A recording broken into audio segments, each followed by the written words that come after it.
اس کا نتیجہ یہ نکلا کہ علاؤالدین خلجی اور ملک نصرت کے تیز حملوں کے سامنے راجپوت بدحواس ہو کر میدان جنگ سے بھاگ کھڑے ہوئے۔ اس طرح دیوگڑھ کے نواح میں علاؤالدین کو فتح حاصل ہوئی۔ اس کامیابی کے بعد اس نے پھر دیوگڑھ کا رخ کیا اور ازسر نو دیوگڑھ کے قلعے کا اس نے محاصرہ کر لیا۔ اس بار اس نے محاصرے میں زیادہ شدت پیدا کی۔ جنگ کے دوران جو مہاجن اور برہمن اس کے ہاتھ لگے تھے انہیں اس نے قتل کر دیا۔ باقی قیدیوں کو جو رامدیو کے رشتہ دار تھے ان کے پاؤں میں زنجیریں اور گردنوں میں توک ڈال کر قلعے کے سامنے کھڑا کر دیا۔ رامدیو بڑا پریشان ہوا۔ اس دوران اس سے یہ خبر بھی پہنچ چکی تھی کہ علاؤالدین خلجی نے اس کے بیٹے کے علاوہ دوسرے راجپوتوں کو شکست دی ہے۔ جب علاؤالدین خلجی نے اس کے ساتھیوں اور مقربین کے پاؤں میں زنجیریں اور گردنوں میں توک ڈال کر قلعے کے قریب کھڑا کر دیا، تب رامدیو نے فیصلہ کیا کہ وہ اکیلا تو علاؤالدین کا مقابلہ نہیں کر سکتا، لہٰذا اسے چاہیے کہ وہ کونڈواڑہ، مالودہ اور خاندیش کے راجاؤں کی طرف پیغام بھجوائے اور ان کے خلاف علاؤالدین خلجی سے مدد طلب کرے۔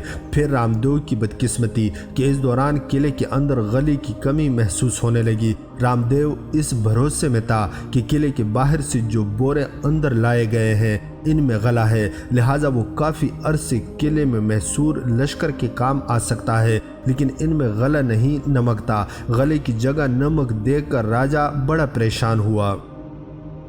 غلے کی کمی محسوس کی گئی تو رامدیو کو بڑی تشویش ہوئی۔ آخر بہت غور و فکر کے بعد رامدیو نے ایک قاصد علاؤالدین خلجی کے پاس بھجوایا۔ رامدیو نے یہ ظاہر نہ کیا کہ قلعے کے اندر اناج کی کمی محسوس ہو رہی ہے۔ اس نے علاؤالدین خلجی کو کہلوایا، آپ کو اچھی طرح معلوم ہے کہ اس جنگ سے میرا کوئی تعلق نہیں۔ میرے بیٹے نے جہالت اور جوانی کے غرور کے نشے میں آ کر جنگ کی تھی۔ مجھے امید ہے کہ بیٹی کی غلطیوں کی سزا مجھے نہ دی جائے گی۔ جو قاصد یہ خط لے کر روانہ ہوا، اس سے رامدیو نے پوشیدہ طور پر یہ کہہ دیا کہ قلعے میں غلہ بالکل نہیں ہے۔ اگر مسلمانوں نے 3-4 روز تک اور محاصرہ جاری رکھا تو اہل قلعہ فاقوں کی وجہ سے مر جائیں گے، اس لیے تم یہ کوشش کرنا کہ صلح آج ہی ہو جائے۔ ساتھ ہی یہ کوشش بھی کرنا کہ علاؤالدین پر غلے کی کمی کا راز فاش نہ ہو۔